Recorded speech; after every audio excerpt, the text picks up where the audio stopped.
신기하다. 자, 요 그래프는 y는 x제곱 마이너스 2x 마이너스 8의 그래프고, 이걸 fx라고 해봅시다.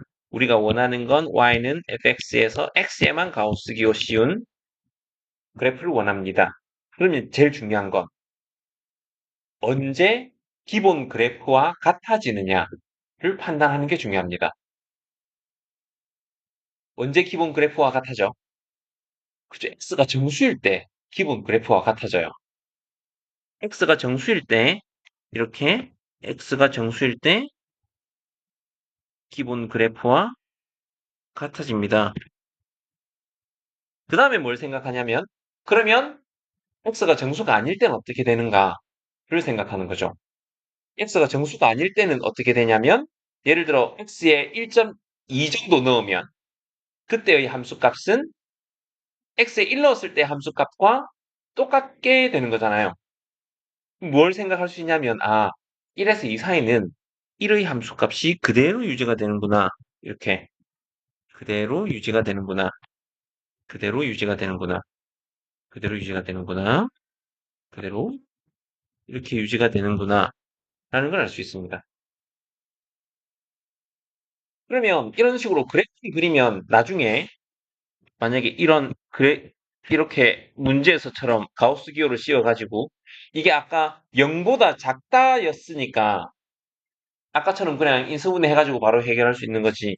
만약에 문제 상황이 이게 뭐 x보다 작다이거나 아니면 뭐 x 마이너스 4보다 작다이거나 이렇게 다른 그냥 가우스 기호 안 씌워진 것과 섞여버리면 생각이 곤란하거든. 그런 접근이. 그래서 이런 상황에서는 예를 들어 x-4면 요런 그래프를 그리는 거죠. x-4보다 작다가 되는 해는 어떻게 되는 거야? x는 마이너스 1보다 크고 4보다 작다. or 또 추가돼야 되죠. 4보다 크고 5보다 작다. 이런 식으로 해를 구할 수 있는 거거든. 그래서 일반적인 상황에서의 그래프를 그릴 수 있는 건 중요합니다. 아니면 아니면 지금 우리는 어 지우자. 지우자. 지우고 지우고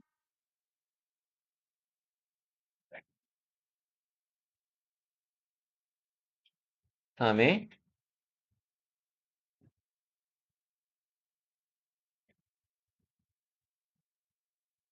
전체에다가 가우스 기호 씌운 건 어떻게 찾겠니? 이번에도 이제 똑같은 접근입니다. 언제 기본 그래프와 같아지는가? 그죠? fx가 정수일 때 기본 그래프와 같아집니다. 그래서 fx가 정수일 때 얘하고 이건 엄청 많아진다, 그치? 이렇게.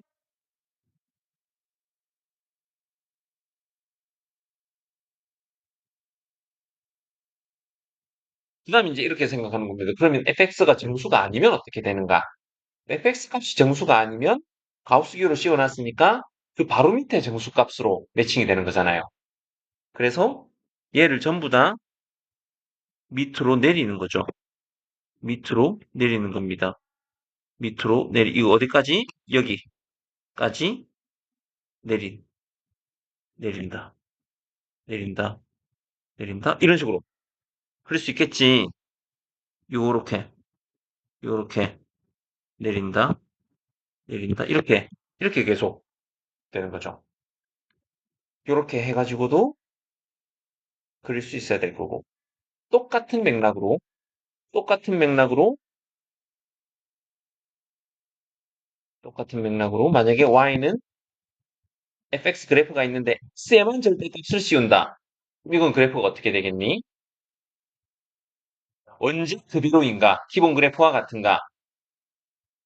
x가 양수일 때는 기본 그래프와 같은 거예요.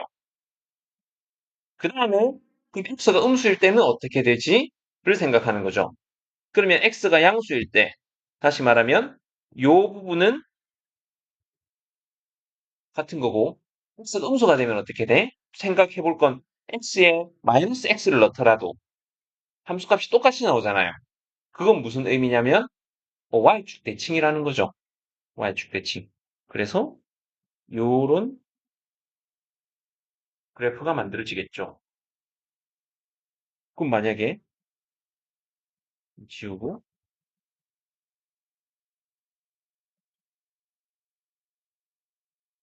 지우고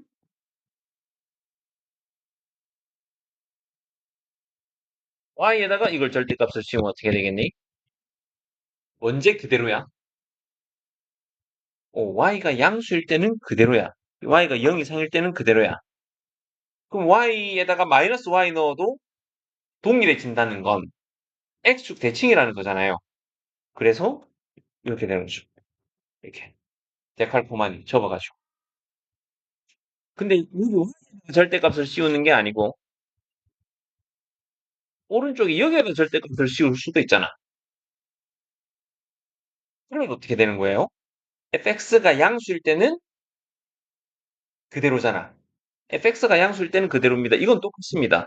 이건 똑같은데, 이건 똑같은데, 이건 똑같은데, 아까와는 상황이 다른 게,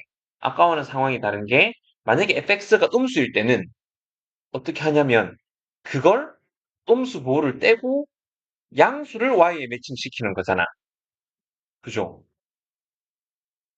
fx가, x의 함수가 fx가 음수가 나오면, 그거를 절대값이 똑같은 양수로 만들어서 y에 대칭을 시키는 거야. 그러니까 어떻게 되겠니? 그러니까, 뭐, 응? 이걸 접어 올리면 되죠. 요렇게. 그럼 이제 이렇게 섞어놔도 할 수 있어야 됩니다. 섞어놔도. 그럼 이거 섞어놓으면 어떻게 되겠니? 원래 기본 그래프의 x도 양수고 y도 양수일 때는 그대로야. x도 양수고 y도 양수일 때 이때만 그대로야. 그럼 이걸 x 대신에 마이너스 x 넣어도 그대로야. 그러면 y축 대칭. 그 다음에 y 대신에 마이너스 y 넣어도 그대로야. 그럼 이거 x축에도 대칭. 이렇게 되는 거죠. 이런 식으로 그래프를 절대값과 가우스 기호가 씌워질 때 그래프를 자유자재로 그릴 수 있어야 됩니다. B 안에 A가 있는 상황. A에 1, 2, 3, 4, 5, 6, 7, 8이 있는 거지. 가조건 봅시다. P 교집합 A의 원소 개수가 3개다. 그럼 P라는 건 A 중에서 예를 들면 이런 식으로 3개만 공유하나 보다, 그죠? P는 A와는 3개만 공유하고 이 나 조건은 아까 해석해봤죠. P에서 B를 뺀 차집합이 공집합이라는 건 P가 B의 부분집합이라는 겁니다. 그러니까 B를 빼버리면 아무것도 없어져 버린 거.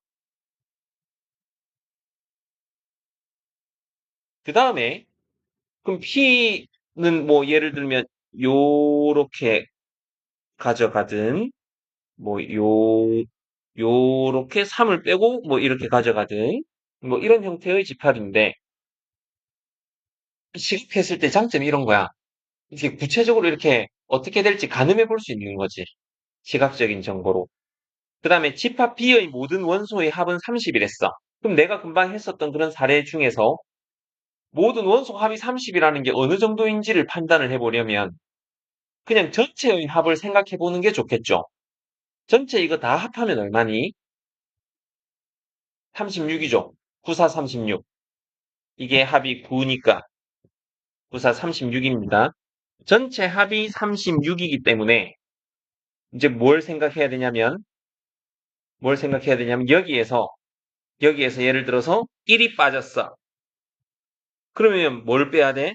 밖에서는 5를 빼야 되잖아. 왜냐하면 전체 6이 빠져야 되니까. 그럼 1이 빠지면 5가 빠져야 됩니다. 그 다음에 2가 빠지면 뭐가 빠져야 되니? 6이 빠지려면 4가 빠져야 되는데 이게 빠질 수가 없습니다. 그죠? 4 없잖아요? 그럼 3이 빠지면 뭐가 빠져야 돼? 3이 빠져야 되는데 마찬가지로 밖에는 없어. 4가 빠지면 밖에서 빠질 수 있는 게 없어. 그러니까 뭐가 빠질 수밖에 없다? 1이 빠질 수밖에 없다는 걸 확인할 수 있는 거거든요. 1이 빠지면 5가 빠지면 됩니다. 이게 P라는 거죠.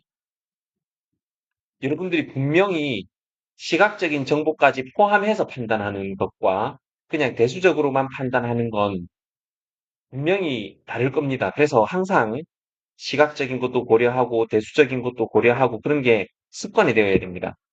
집합에서 그런 습관을 만들려면 벤 다이어그램을 그리고 실수 구간이면 수직선을 그리고 하는 게 습관이 되어야 나중에 그게 익숙해지면 이 문제에서는 벤 다이어그램이 유용하다 아니다. 그런 것까지 판단이 될 거거든. 공부를 제대로 해오세요.